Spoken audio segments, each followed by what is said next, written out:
Anytime we talk about, oh yeah, it's like, should our next game be a multiplayer game? That's always the first conversation of like, okay, but like, how would everybody ruin it? And then suddenly we have a list of 1 million things, and we're like, you know what? Never mind. Butterscotch. Hey everybody, welcome to episode 479 of Coffee with Butterscotch, the game dev comedy podcast of Butterscotch Shenanigans. I'm Seth, and I'm the games programmer. I'm Adam, the miscellaneous programmer. I'm Sam, and I'm the artist. And this is a show where we talk about life, business, and working in the games industry. Today's August 2nd, 22x4. Before we get started, we have a warning. There's going to be profanity in this show. And we'd also like to thank our recurring supporters over at moneygrab.bscotch.net. Thank you so much for the recurring donations to help keep this podcast going. So there's a lot of stuff going on these past couple of weeks, but what about the Olympics? Let's dig into that. You know, we don't need to talk about pretty much anything else. So I mean, the let's Olympics just do the are Olympics. games. You know, this is a game dev podcast. And podcast. most of us experienced them via video. So they're definitely video games, I think would be fair. I agree. It's perhaps the biggest video game event just that humanity produces, and it happens every 4 years. I guess every 2 years, really, you know, because you got the winter and summer games.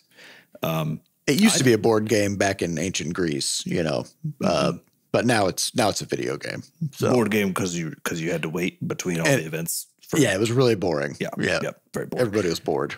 Anyway, so the Olympic Games, you know, is now just such a fun thing to watch because these people are doing such absolutely bonkers stuff that it is actually there's a gloriousness to the reality of like how talented and how extreme the athleticism is, right?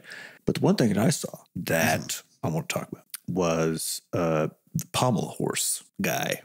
That's the one where the male gymnasts only use their arms and then their legs flop around all over the place. Yeah, it's right? You basically have this beam that's kind of short, and then there's two handles on it, and you get up there, and the whole thing is sort flip of around, flopping your bottom half around and spinning around on it.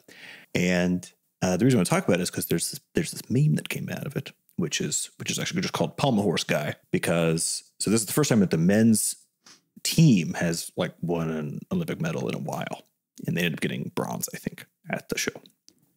And they had this guy who his only thing, like most people on the teams, there's a number of events, right? So it's almost like in swimming or track or whatever else. Like there's very few people who just do like literally one thing, right? Yep. But, in gymnastics. Yeah, in gymnastics. But the Olympics team did bring this guy who only does pommel horse, right? And they brought in a specialist. And the thing is, like, the thing with the specialist, right, is like, if you're going to be that narrow, you gotta deliver. You gotta be good. You can't be like, I only do one thing, but I'm bad at it. Yeah, exactly. No one wants that. But it's also an in the moment thing too, right? Because that means if you're brought in to only do that, it's the only thing you're going to do. Then the amount of anticipation and expectation leading up to it. Yeah. People could be like, wow, this guy must be crazy. Yeah. He only does pommel. Yeah. There's a lot of pressure on that. But the dude ends up, of course, he's ripped like a gymnast is. But he's just like, he looks kind of nerdy. He's got glasses. He's like kind of squinting, almost like he goes up to the pommel horse and like squints at it real hard. The day of his thing, he posts on his like Instagram story that he just solved a Rubik's Cube in like 9.62 seconds or something. Like we're talking full nerd, you know what I mean? And very strong. Does he only nerd. do pommel horse because he spends the rest of his time studying or something? Yeah, he's got to play D&D. He's got to do Rubik's Cubes. He's got other shit to do. Yeah, it seems like that. Pommel horse he can't be flipping around at bars and shit. Pommel horse, go home, play video games. Exactly. It seems like it's just a thing he picked up and then was like, applied the same level of nerddom to that one thing, but only that one thing, right? So he gets up there, and the men's Wait, how old is he? How old is this guy? Just like 25, 26, something like that. Okay. You know? So the usual Olympian age, somewhere between 18 or somewhere between 14, I guess, and 30. Yep. He gets up there, and the men's team legitimately needs him to basically do the thing really big, right? Do it exactly well. Gets up there, just knocks this thing out, dismounts. They get their score. Everyone's erupting because they're like, holy shit, we finally are definitely going to get a medal for the first time in like however long. And then, you know, the guy like runs over and like grabs his glasses and puts them on. Like that's his first thing to do. You know what I mean? Like, well, yeah, you can't see shit. Celebrations happening. And it's just this like, it's become this whole like little shtick. This little meme has just sort of exploded out of this, causing this guy to become, you know, more famous than the usual Olympian, I guess, because of the contrast between this like just chilling, doing nerd stuff, and then getting up and fucking like nailing a pommel horse routine at the Olympics. Such well, he can't see because he needs his glasses. Yeah, while he's squinting, gets off and then gets his glasses before he celebrates, right? And it's like it was just so fun to see. Man, I haven't heard anything about this guy because everything I've seen is all about the 55-year-old Turkish guy and the shooting. That's another one. The shooting event. Yeah, it just shows up. He shows up. Everybody else looks like a fucking cyborg. They got like all kinds of headgear and all kinds of gadgets and augmentations to like steady their aim. And he just shows up. Walks in off the street. Okay, just like wearing glasses. Pocket almost. He's got his hand in one pocket. He doesn't have big old ear protection. He's just got little tiny like foam plugs in his ear. It's an air pistol, so it's really not not that loud. But yeah, and then he doesn't even close one eye. He just holds the gun out with one hand in his pocket and just bam, just right in the bullseye. And then he gets second place. Right? He got silver. He got silver. Yeah, and everybody was laughing because people are like, I feel like this guy is a hitman who happened to be in Paris and just needed a cover. And he got silver on purpose because gold would have been too suspicious. That's amazing. So yeah, I've been loving it. I think I've been watching only the clips of it, of course, because, you know, trying to figure out how to watch it through NBC. I think you got to watch it through Peacock, whatever else, and all that.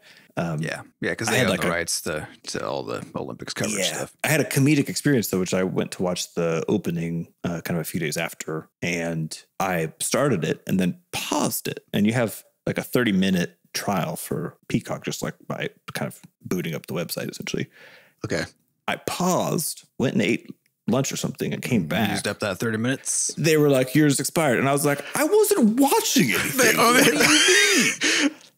They take your time down while the thing is paused. So I've just been enjoying the sort of second level, you know, react, like the clips and the kind of memes and stuff coming out of it. But it's been very fun. I do think that's better because with sports, so much of the live content is just filler on filler on filler. You know, that if you want to see the stuff happen, I think just clips are really like the way to do it. Yeah, though it is like really fun to watch, especially some of those races and stuff because we're doing swimming right now.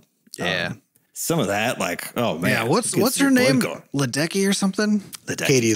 Yeah. Yeah. So I saw her do this like the 1500 just or something. Destroying people. She was just. I think she was like 10 seconds ahead. I think for a while she was 10. I think she closed at like 8, and because like she's also the one that has like 24 of the top 25 world records or something like that. Yeah, she's another Phelps. You know, just decimating. But watching that to her, she's just like so far ahead at that finish line. It was just hilarious. It's weird to have to go to an Olympic contest with other Olympians and have no equal. You know what I mean? Like that is just wild. It's like Simone Biles, you know, it's the same deal. Yeah, just same deal. Deal. So everybody else just competing amongst themselves, and then you got these handful of people just fucking destroying. They're just vibing, just way out ahead. Yeah, I watched the Simone Biles documentary on Netflix, which was good. It was confusing because they do too many time jumps without announcing the time period. So, since I already kind of knew some stuff about Simone Biles, that I was able to kind of like mentally reverse engineer where I was in the story, you know. So I recommend it because it's still pretty good, but yeah, it's kind of crazy. But one of the things that stuck out to me was, you know, in this documentary, they would cut to clips of her at gymnastics events, world championships, you know, stuff like that. And the announcers, the kinds of things that announcers can say in sports, like what that jumped out was this woman goes, that right there that you saw, that is why Simone Biles is what she is. And I was like, what the fuck does that mean? Like I said, it's like, filler. It's all about filler. You gotta say something. Yeah. And then also they always interview, like in any sporting event, they always interview athletes afterwards, you know, and they're always like, absolutely winded. Yeah. And they're like, what was going through your mind out there? And they're like, well, you know, I came in here and there's a lot of pressure and I just thought, you know, I really got to win this. And then, you know, I did it. You know, I really, it's like, what? It's funny. You're not getting really any insights here. Well, because you can't, right? Because I think the reality is like performance at that level requires actually a level of automaticity in the moment. That means that you're not thinking anything. You're not doing it. You're just, so it's actually all the preparation beforehand is what makes it so you can execute at that level. And then they're like, what were you thinking about while you were doing like a quadruple backflip? And it's like, it better be nothing. Actually, like nothing. Absolutely nothing. Or like somebody wins a championship and interview, comes running out there and at a microphone. They're like, "How do you feel?" And they're like, "I mean, good." Like, but I've been training my whole life for this, and then it worked out. So pretty good. Feeling pretty good. But yep. What do you expect? No, it just sucked. I hated that. I hate winning. But it also might have, because like when you're on that hedonic treadmill, in terms of like, no, it only sucks later. Once you get back to the hotel and then you're like, wait a minute, my life is over now. I don't have nothing to look forward to. But I mean, like the thing is, as you win more and more, it doesn't have to always mean the same thing, But like to the point of like, what are you gonna say? Because what you're gonna say is, I feel great and so on and so forth, right? But it's why it's also empty, because there's a lot of stuff going on in the inner lives of these high performing athletes, like with Simone Biles, with basically leaving sports for a while because of all of her emotional distress and the mental health stuff that she was dealing with, right?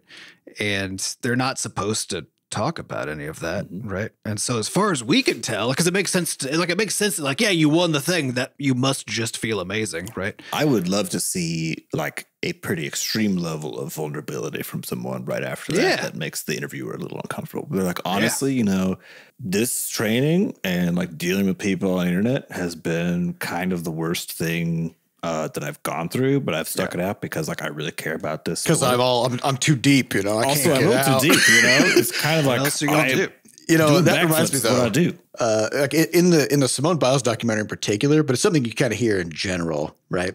Was a huge amount of the stuff that was shown in that documentary as like creating a lot of hardship and problems for her was Twitter. Yeah. And Instagram, right? Just like being on social media as a successful person, and just the amount of shit that gets thrown your way. And then of course, depending on what demographic slice you happen to be part of, it gets even worse, And it kind of blew my mind just how much of the struggles and complications and how much even like stuff that would have maybe been somewhat manageable becomes unmanageable because of if you're just reading angry, mean fucking people talking about your problems all the time, that it makes it harder for you to get out from under them, It's just like, but it's worse than that too, because if you're that famous, it's just because the internet it's a public space in that sense, right? But it's true of any public space you go into. The assholes are there, right? And there are a lot more of them, with more access to you. It's something like, ungated social media where just anybody can send basically tweet at you. People like in the grocery and they're store anonymous. are generally not going to be not very often, but like, so much of what you also hear about athletes going through is when they're at the competitions, the fans and the stages and like the people they're competing with, that kind of stuff, right? Or because like football, or I guess soccer in particular, is like, oh yeah, one of the most horrifying examples of how shitty people can be to each other in real life, without that anonymous gate or without the easy access. So it's really, where would your Olympians be if they didn't have to be on social media? You know what I mean? How much bigger would the records that they're setting be if they didn't have to spend so much energy? If they didn't have all that extra stress. Dealing with that stress. Good question. Yeah. Does being on Twitter cost you a half second in your 100-meter freestyle? It might. It's hard to tell. Very well might. I'm assuming all the athletes are on social media, so I guess it's an equalizer then. And more root cause. Like it's the cost of people being assholes. The cost of that is just fucking enormous. Yeah. I mean, all the cool stuff that we could have if people would just stop being assholes all the time. Yeah. Anytime we talk about, it's like, should our next game be a multiplayer game? That's always the first conversation of like, okay, but like, how would everybody ruin it? And then suddenly we have a list of 1 million things, and we're like, you know what? Never mind. Never mind on that. It's just not worth it. That's not the kind of lives we want to live. Is constantly preventing assholes from ruining everybody else's time, and that would just be our job all day, hard pass. Day, right? Yeah, hard pass. Well, there's something else about about the Olympics that was kind of interesting, which is a Nintendo situation. An actual games industry crossover. Yeah. So for quite a long time, Nintendo has partnered with the International Olympic Committee, the IOC, to make Mario and Sonic at the Olympics. It's a full game, lots of like sporting things going on, and of course leveraging Nintendo's IP. So, and then the Olympic Committee gets a cut of the licensing for it and all that. And so it's a very lucrative, super lucrative, and successful deal for both Nintendo and the it's also a smart, because like it's a smart strategy too, because unlike say like FIFA, where it's like it's soccer. That's the only thing that happens every year. And so if you're a soccer fan, you go get FIFA, you're playing soccer, and that's the deal, right? But people aren't really exactly fans of the Olympics so much as they're like in the way that you'd want to play the sports, you know? Because they're fans of Mario and Sonic. Each of the sports is like a Wii Sport equivalent. Yeah, exactly. It's a mini game. Yeah, and so if you take a realism route with that, like you would with like a FIFA, right? Then like most people aren't going to have that much fun with that, because like it's going to be hard as shit to make that game in the first place, because I don't even know how many kinds of games there are at the Olympics, but it's at least dozens, if not hundreds, whatever it is. There's tons of individual kinds of games, right? So you can't capture them realistically in the scope of a video game. It's just not doable, right? So what you need is like the Wii tennis style approach, you know, or even less than that probably, where you just have things that resemble that, but they're fun because you take it into a cartoon world with, you know, so you can still get the essence of the thing, but now make it fun no matter what your interest is in that. Yeah, thing, you wouldn't want to do like QWOP, but have it be like all of the hurdle events, pole vaulting, but still QWOP. You know what I mean? Well, that could be pretty good if it was just like QWOP Olympics. QWOP Olympics. But if you put shooting in there too and pommel horse, I would play QWOP pommel horse all fucking day. QWOP that pommel would be horse. That would be absolutely hilarious. The point being, it's a really good arrangement for like if you want to have an Olympics game going down like the cartoon route, and the only way that really works is either if like the Olympics just stands on its own so strongly as a brand, and people love the idea of playing Olympics games, you know. Mm-hmm. Which I don't think is probably true, or if you can associate yourself with a brand that can make something that still captures the essence of it, but that people are already interested in, right? And like what we learned from Levelhead is that Mario's fucking powerhouse, where it's not actually about what the game is, right? Yeah. So it's about the fact that it's a Mario thing, and so they've been doing this forever, right? Yeah, like a really good arrangement, a really good history, right? Yeah, and then what happened? So since it takes a while to make a video game, there's something we haven't mentioned that before, but it takes a little while to put a video game together. So the IOC has to work with Nintendo and come up with a deal, well in advance of the Olympics, but in order to have enough dev time and iteration time, to get the game out when the Olympics happens. So the conversations about this new, Mario and Sonic at the Olympics thing had to happen in like 2022. It was like a couple years before the Olympics. Well, what was happening in 2022? NFTs. Everybody was talking about NFTs, and every MBA around was just drooling into their own, suit, trying to find a way. Trying to find a way to make this new form of gambling and scamming into a business model that they could exploit, and so the IOC was like, NFTs. I think we can get more money if we make the new Olympics game about NFTs. Mm-hmm. And it didn't work out, and they ended up not striking a deal with Nintendo, period. And now they don't have a Mario and Sonic at the Olympics game. And of course, in the intervening 2 years, NFTs have completely collapsed. I mean, they kind of collapsed like in 6 months, really, if they were ever really even doing anything in the first place. Cycle. Yeah. And so partway through their development cycle, they realized the whole reason we ditched Mario and Sonic, which was for these NFTs crap, can't really work. So now we don't have Mario and Sonic, and we also don't have NFTs. So what are we gonna do? So they just released like this generic mobile game called Olympics Go Paris 2024.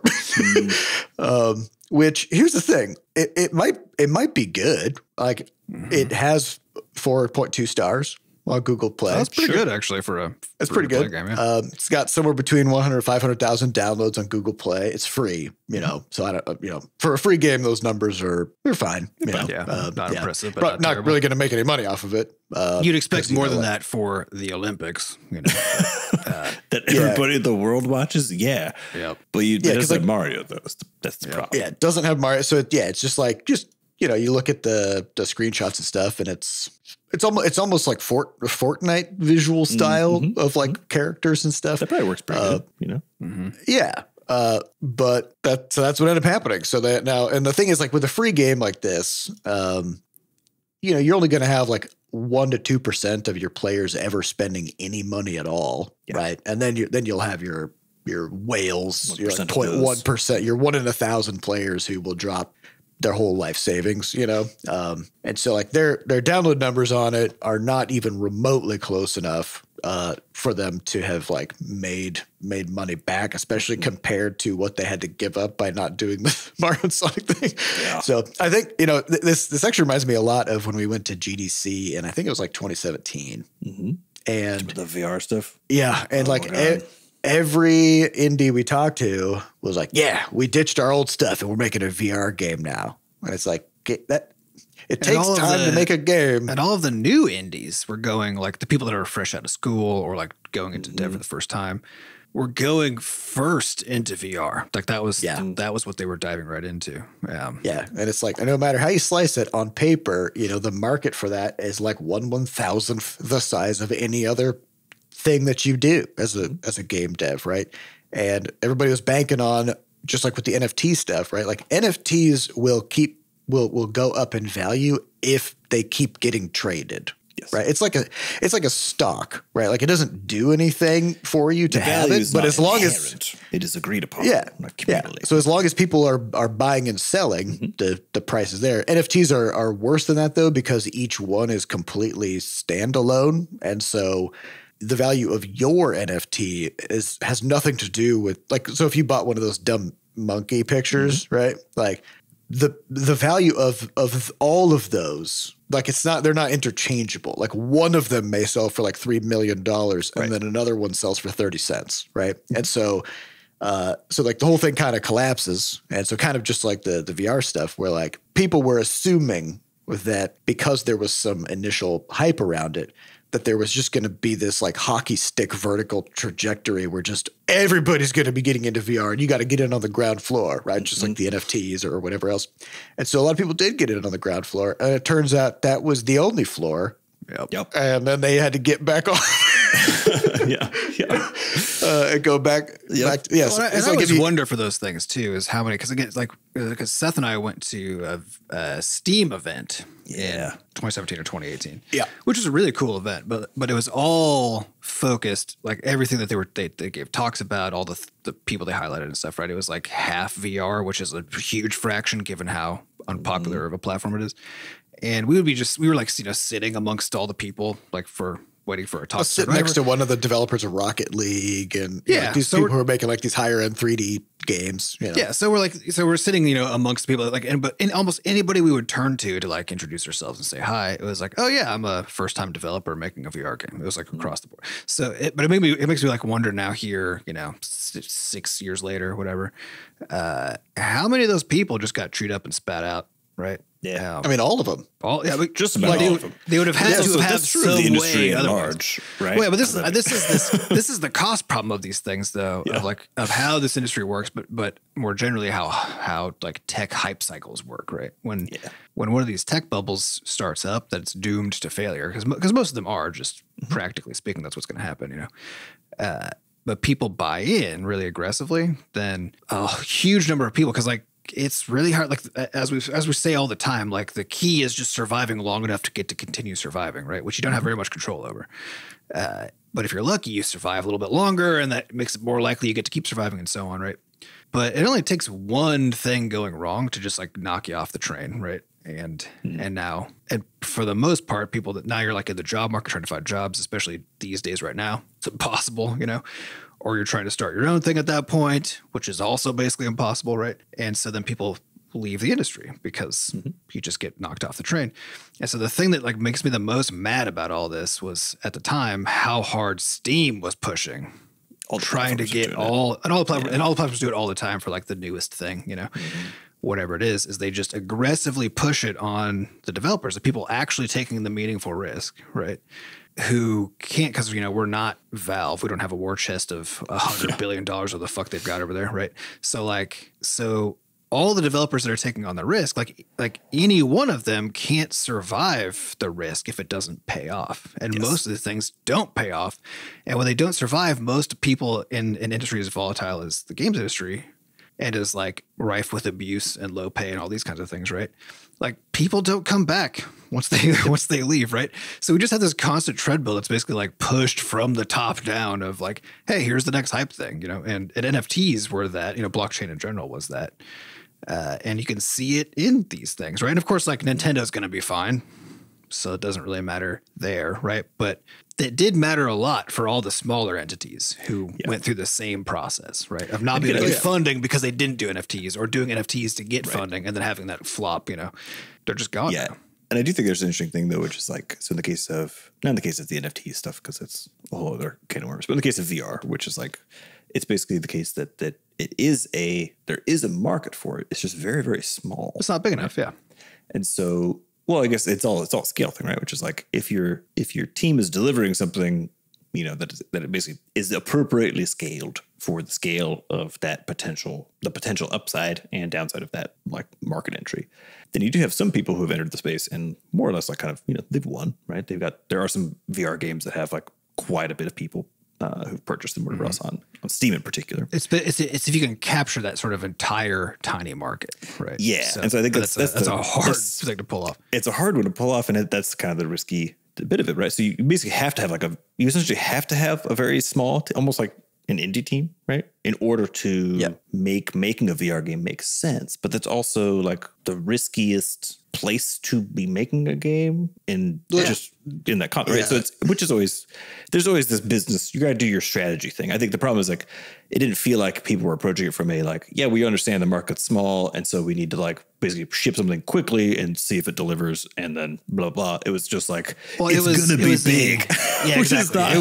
It was a getting in on the ground floor and trying to like capture the future upside thing. And that's what all the hype cycles are, right? Is like, it's the promise that if you get in now, it's just going to be so much bigger later and if you get in later, it's going to be too late, right? And that's the promise that people are buying into.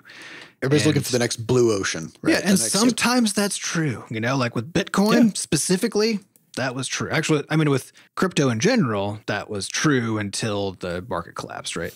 But the earlier you got in, the better you would do. But there's no way that's not just an inherently true property of any tech cycle, right? Yeah. But with crypto, the funny thing with stuff like Bitcoin is it started out of a movement to create a new currency, right? And it's still the case that if you wanted to use Bitcoin to buy something, you fucking can't. Like the only thing that you do with Bitcoin is turn it back into real money so that you can actually use it. It's like, a stock, right? It's just another stock. It's just, right. It's just another gambling. So it's funny because like, yeah, from a financial perspective, if you got in on the ground floor by buying some Bitcoin, right, then like the value of that went up. But the value of it went up only in the sense that if you sold it, you would get money. Right. Like the usefulness of it or the utility of it has never materialized. And like the other kind of weird thing about the VR stuff is the market economics of it are very strange because usually if you have a small market of sort of like higher income people, then you are able to charge higher premium prices for the stuff that you're selling to them, right? So like if you're talking about, you're a car aficionado and you know, there's like only 100 people in the world who are really into this one type of car, right? And it's like, if you want to buy parts for that car, be ready to pay 100 times more than you normally would for that same part, right? Well, if you're selling a VR game, you can't charge 5 times more. You can't be like, oh yeah, this game's $200 because it's VR. Nobody's gonna. You still have to charge regular video game prices, but cut your market down by 99%, and Yeah. But That's it. You Right? can't do it. It doesn't make any sense. It just doesn't work. Yeah. Well, this is the same thing. It's when Apple came out with Vision Pro, and they, as far as I have heard, have no program whatsoever to try to mitigate risk for people bringing games or anything really to that platform. Right? It's just the same as everybody else. It's just like, well, trust me, if you get into the ground floor, kind of a vibe, and that's it, right? But without, you're talking about developers. Yeah, for developers. Okay. So there's no investment of like, oh yeah, we'll have like a kind of like Apple Arcade style, right? Because like Apple Arcade was basically a program that's whole idea is how it was set up was to say like, we're going to make it so that your risk of like coming to this platform exclusively and so on and so forth, right? And making something for Apple Arcade is your risk is mitigated because we're providing basically some kinds of guarantees, right? Present. The floor is present, right? And weirdly, they didn't do that with Vision Pro. That's the thing they did. They did in some cases. Like there was a whole new version of Fruit Ninja that was exclusively for the Vision Pro, but the feedback and controls on the Vision Pro are so slow and unresponsive that it just sucked. But did Apple subsidize? Because what I'm saying is, did Apple subsidize that, or is Fruit Ninja so big? That I don't know. Because my bet is that Fruit Ninja was so big, they were like, we'll take a gamble on this, right, and see if it pays off. Potentially. Yeah. But anybody else who is small who can't risk that gamble, if they did, it definitely didn't pay off because Vision Pro is just not a popular I don't know. platform. Like if somebody told me, hey, we have a new platform. And only one person can use it at a time, and it costs $3,500. Would you be willing to make a game for it? I'd be like, no. Like, there's no scenario. There's zero scenarios I can think of where there would be a market for this. Yeah, right. Well, because there's also the opportunity cost that even if they did pay enough to like give you a guarantee, right?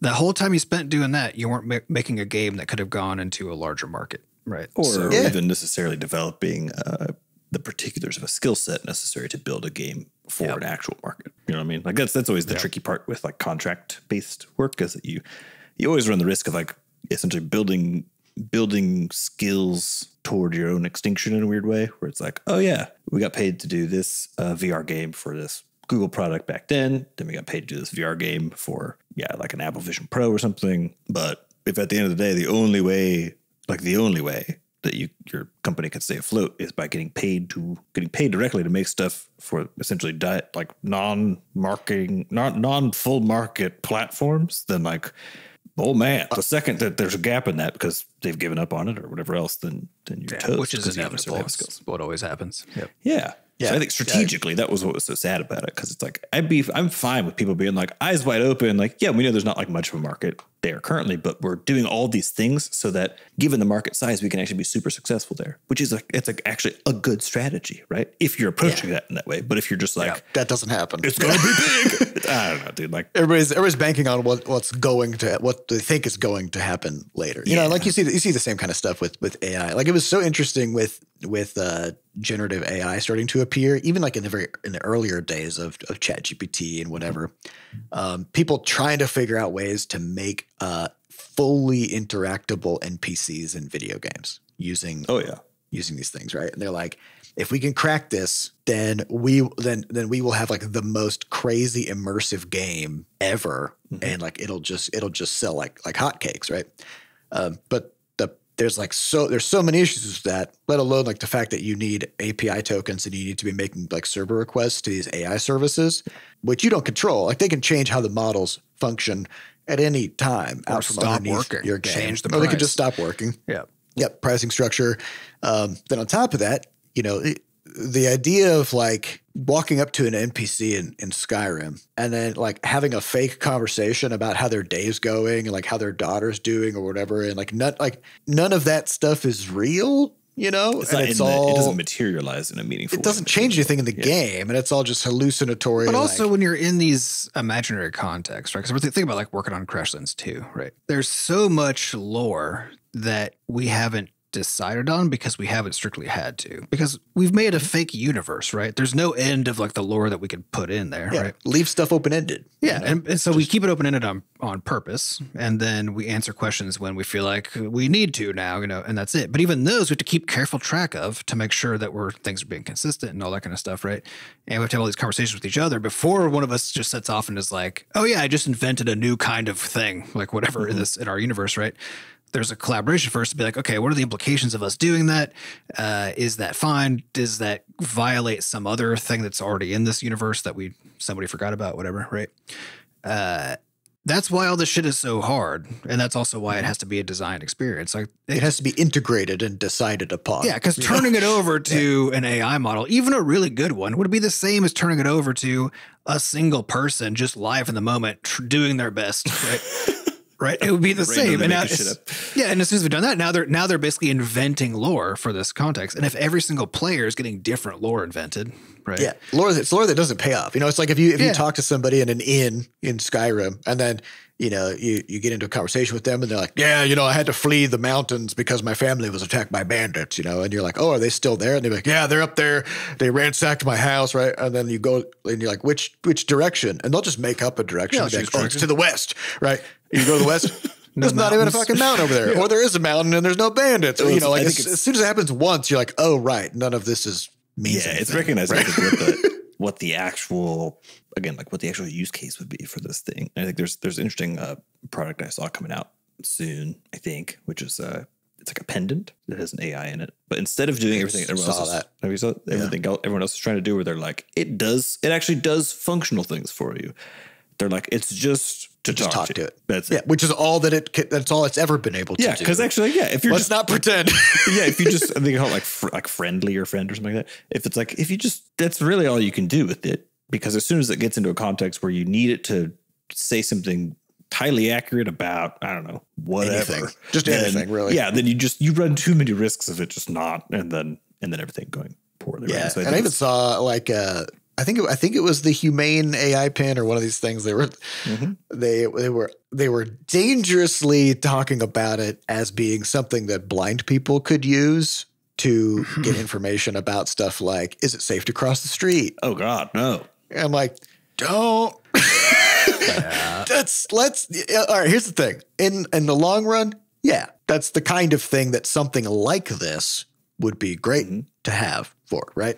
But now, like this in the sense of something that accomplishes that task. A large something that actually reliably. I don't say this is not the thing to do that. I think Seth means like the dream of this, right? Yeah. If you had an actual gadget that reliably told you whether there were cars crossing the road or whether it was, or that, you could just say like, oh, I'm trying to get to the bank, where is it? And if it's like, oh, turn to your left and, walk, like if it could actually do that reliably, then that would be huge. But it can't. So it just makes shit up and hopefully it doesn't lead people into traffic. And it's in the name. It's a large language model, It's language. Just, it's for language stuff. Good for and if you really want to kind of like shatter the bubble, I don't think I've talked about the bucket problem on the podcast, but if you want to see like a really good test of the reasoning skills of these which models, again, they have none. They're not reasoning machines. They just say stuff, right?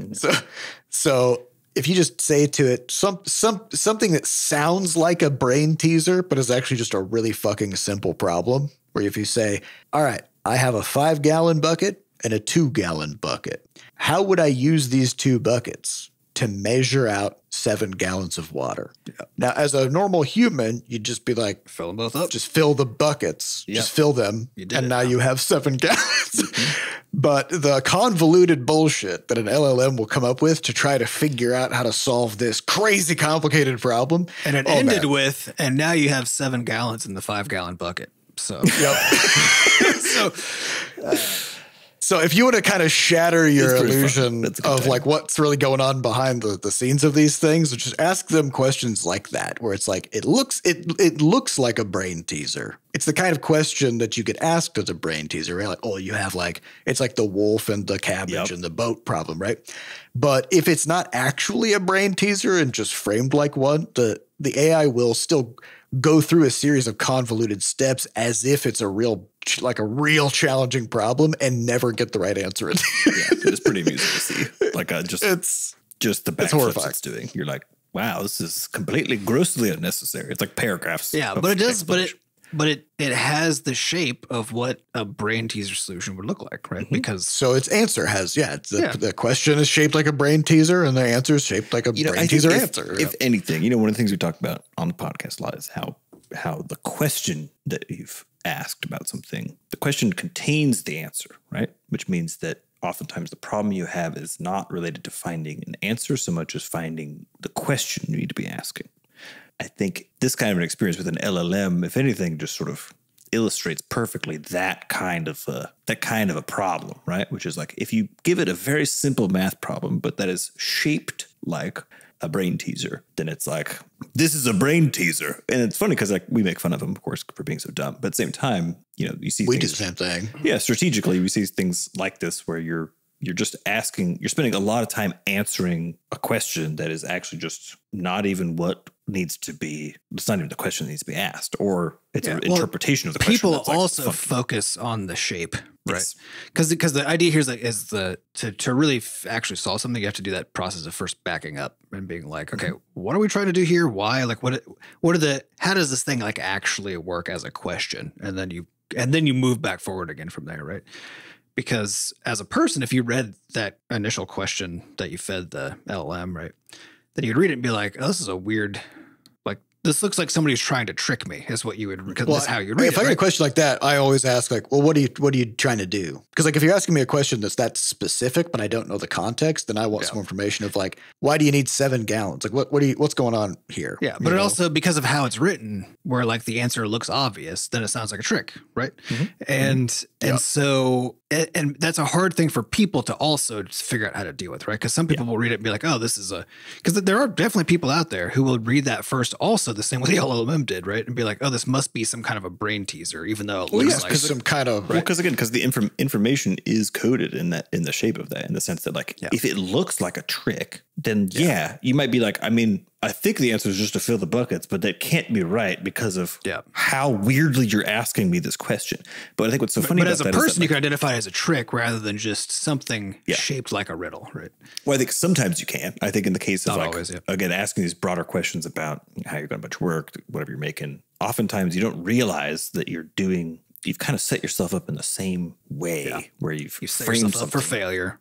Yeah, or like the VR thing we're talking about. It's like, again, if your initial setup is like, oh, it's gonna be big, then like, I mean, the questions you're asking about what to be doing in that context are just completely different questions than because now you're not really worrying about speed or investment costs or that kind of stuff, right? Because you're just like, well, the outcome I know is that VR is going to be huge, so all I have to do is make a good VR game, whatever it takes, right?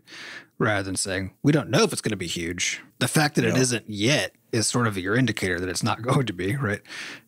Or that at least it's risky. Therefore, if we want to take a gamble here, because we're looking at it, we think actually maybe it is, maybe like we're just around the corner, and I believe that, right? Then you still got to behave as if it might not, at least to some extent, right? I think it's a misunderstanding of what the actual problem is and whether this new thing actually solves it, right? So, like in the case of crypto, they claimed that there was this problem of like decentralization of currency or government control, I don't know, whatever it is, right?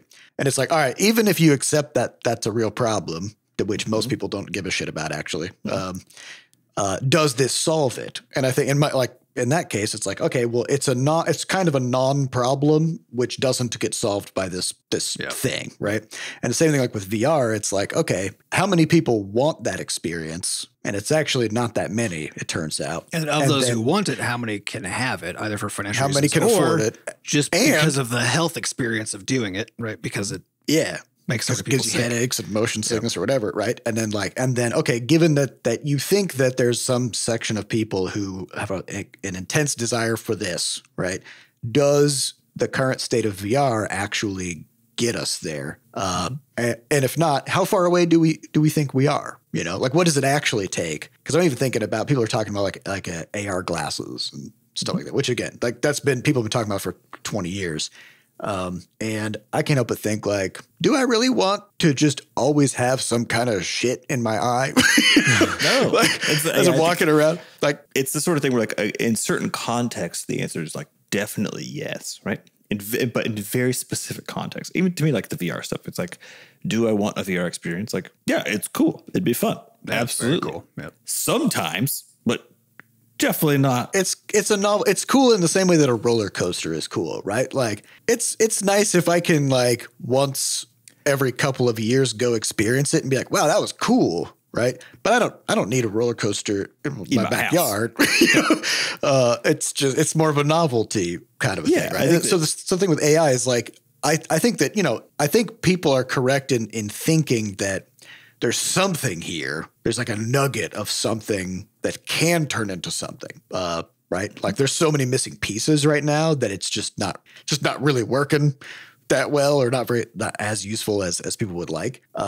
But if you're banking everything right now on leveraging that somehow, you're going to have a bad time, because, like, it's just not there. It's good at talking, but that's it. It's good at creating convincing text. Is it good at being correct? No. Is it good at reasoning? No. Like, but it's good at sounding confident. Well, and it's good at doing pattern matching related kinds of tasks, right? So that, which is why, like, yeah, there's some things it's really really useful for certain aspects of programming, right? And in certain languages for certain kinds of problems, it could be really, really useful, right? And in others less so, even though it's in the same domain of programming, right? And if you're sufficiently clever about using it, not just like using ChatGPT, but like using the models more directly and that kind of stuff, right? Then you can come up with some pretty cool things for certain kinds of problems. I think the main thing is that if you can't already use LLMs to provide decent solutions to the problems that you're looking at, you're not going to be able to once they get better either, right? Like, because they're the wrong shape for the thing you're trying to solve, right?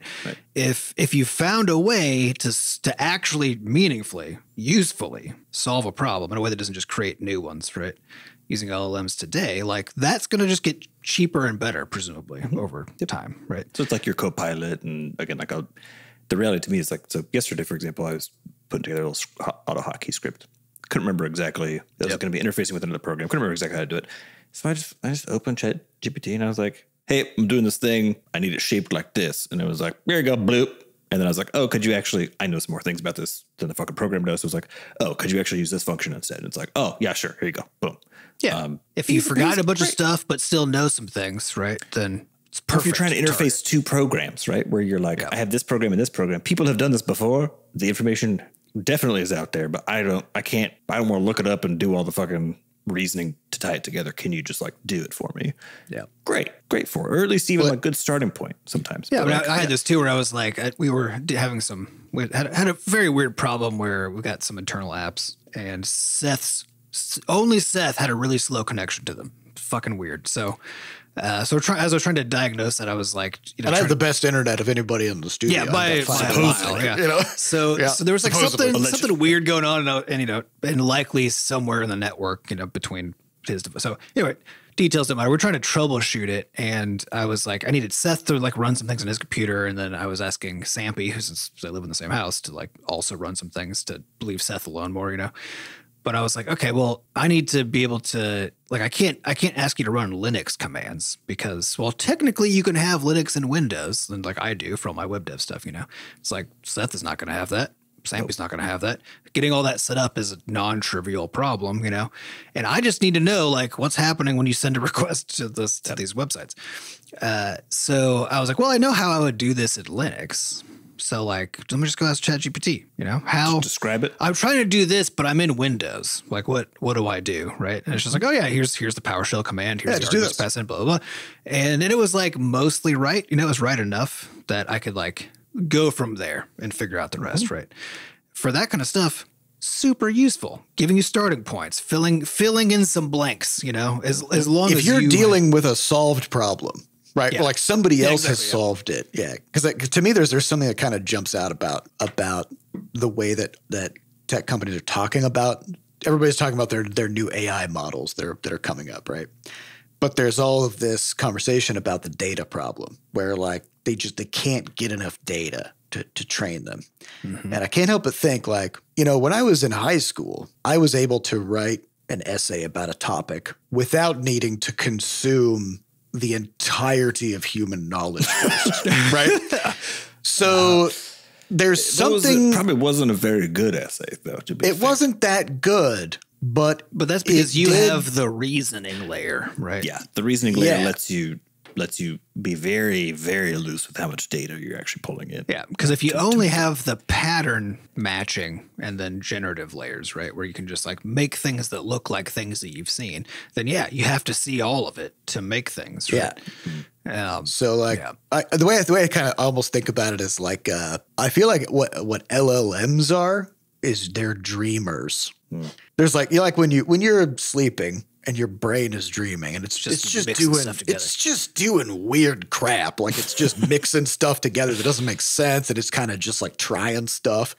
And I feel like it makes it coherent, to be fair, like to your point. Yeah. In the moment you're like, yeah, that's right. Yeah. And then you wake up and you're like, what the fuck even was that? and then it's so incoherent that you can't even remember it an hour later after you wake up because it just didn't mean anything. Yeah, it seemed coherent because your reasoning faculties were disabled while you were sleeping, right? So, exactly. Yeah. There you go. And so I think like there's probably something to that. Where like we've talked in the past about a lot of the AI dev is like if you think about it like a brain, like not every part of the human brain does the same stuff, you know, and they interact a lot, but you got all these different layers and different specialized pieces, you know.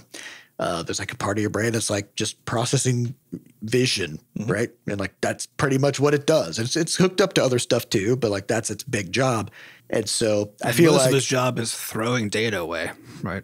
It's identifying what things to throw away so it can focus on the stuff that because it's not about an accurate picture, it's about making a useful picture. And then for the rest of the brain. And then the interpretive part is then goes back in and is like, how do I make it seem like we didn't throw things away so that you don't get freaked out, right? And like the fact that you got a blind spot in your eyes. We'll just pretend it's not there. That you cannot see. It's hilarious. And having had an ocular migraine, which I didn't know was a thing you could have until I had one, and it was very freaky, where basically just like a portion of your vision just kind of goes away, but not as a black spot. You just can't see there anymore, you know?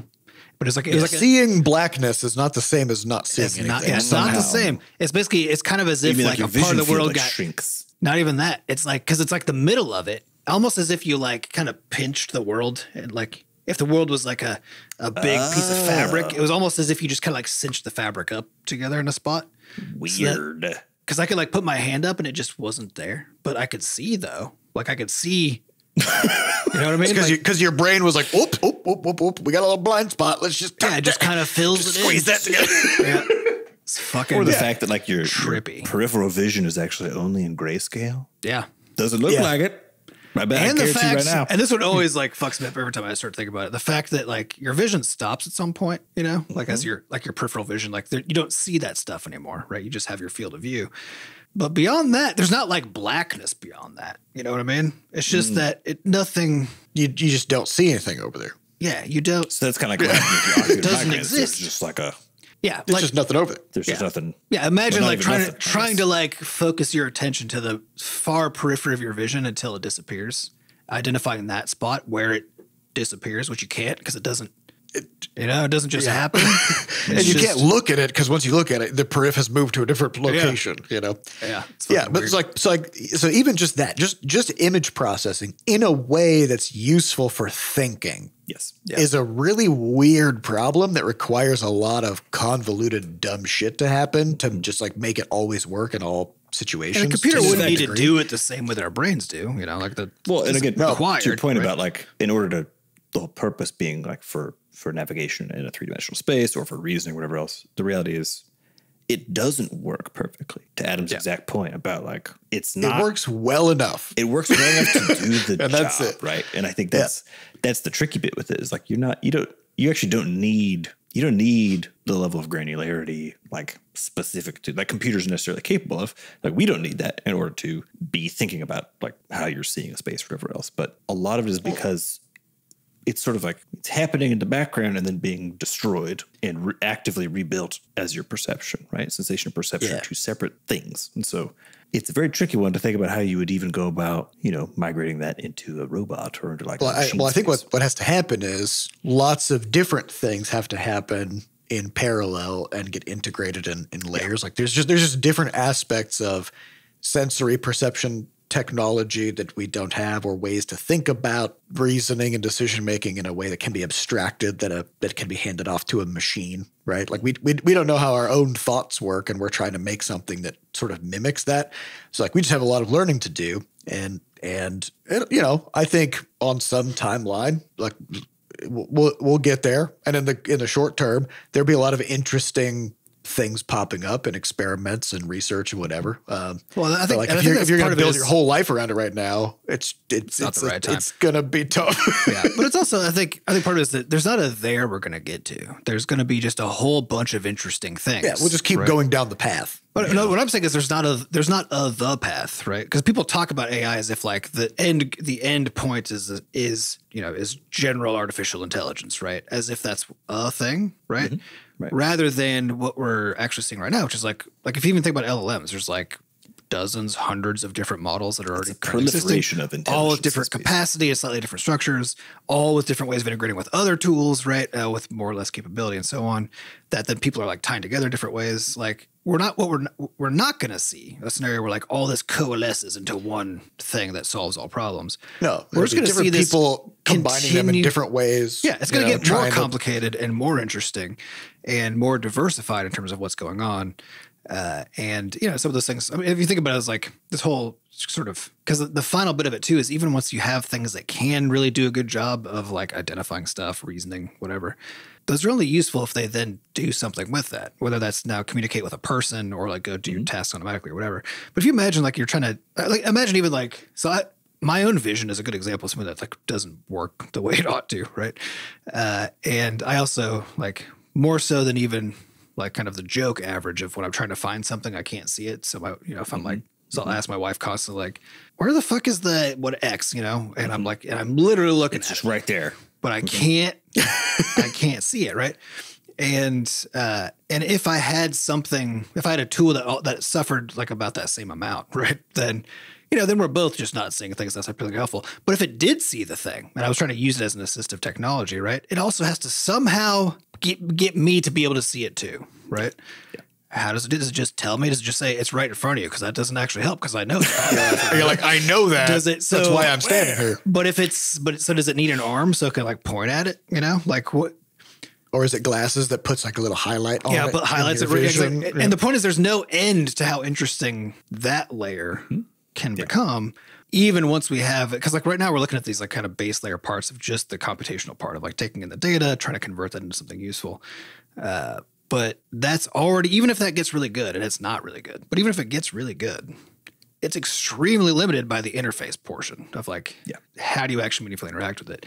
And these like kind of gimmicky things like these pendants that you just poke that talk to you, right? Because that's the best it can do. Because right now all we can do is like convert it into speech or convert it into text. That's like it. And so we're going to keep seeing a proliferation of devices like that right now, right? Of like, that's the interface layer, because you can talk to it, it can talk to you. That's it.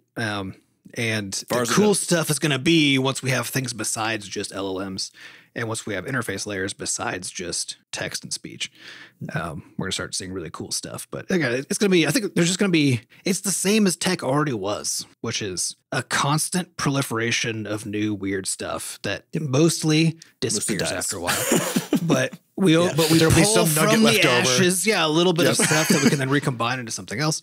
And then we just keep on having new, cool, diversified things show up as a consequence. And I think it is cool that a lot more of that's going to be like along this kind of like AI style abstraction, where everything isn't fully hard coded all the time. It's cool that that's kind of like the space that we're moving into, but that's not at the moment, like we just aren't really solving any problems, with it. Oh yeah. I mean, it's like Sam and I had a chat a while back where I was like, it'd be kind of fun to try to make a game that takes advantage of the fact that there are hallucinations in AI and try to figure out a way if you made, let's say you made like a simple space game, you pull into a space station, you talk to some captain or whatever, and they're like, a bunch of pirates attacked us over on like Zeta Omicron 12, right? And you're like, shit, where is that? And they'd be like, yeah, it's like 29 click to the up. I don't know how space directions work, right? And so then, if that could be then parsed into a format where the game would be like, oh shit, we're supposed to have like a planet there now you because convert this it into person, some hard material that then the game references later. right? Yeah, Because this person said that, and so then the game would just spawn the planet there now and like generate a mission that roughly and there is has some the shape. I think that is one of the things that people are finding ways to do with LLMs right now. Again, like not ChatGPT, but like using LLMs directly, right? Yeah. Is exactly that kind of stuff where, because again, like it's good at pattern management stuff, right? It's really dangerous just to set it fully loose because again, it's not hard coded input-output relationships, right? But you can, if you give it patterns where you're like, I need data I need the data to be shaped like this, right? So that it can actually like get called by a function. So you can do something like turn it into a planet. Exactly. Yeah, game, it can do that. It can already do that. That's just a patterning problem, right? The ability to then make use of that fact is still even when it does a good job, is still really tough because even in this case, it's like, well, what if then 5 minutes later it says the same thing with a different planet in the same spot, So like there are these kinds of problems that can't be solved with this kind of thing, right? But there are pieces of it that like as you start thinking through like what if we did X, right? You might find a little nugget in there of like something that these things can actually do. The problem comes when you're like, well, eventually they'll be able to do the thing that I actually want. So I'm going to go and start investing now. Like, that's where you run into it. Maybe huge. Sit tight on that one a little bit. All right. Well, that's all the time we have for this week. So somehow we got from Mario and Sonic at the Olympics to VR and AI. But hey, that's just how it goes sometimes. Yep.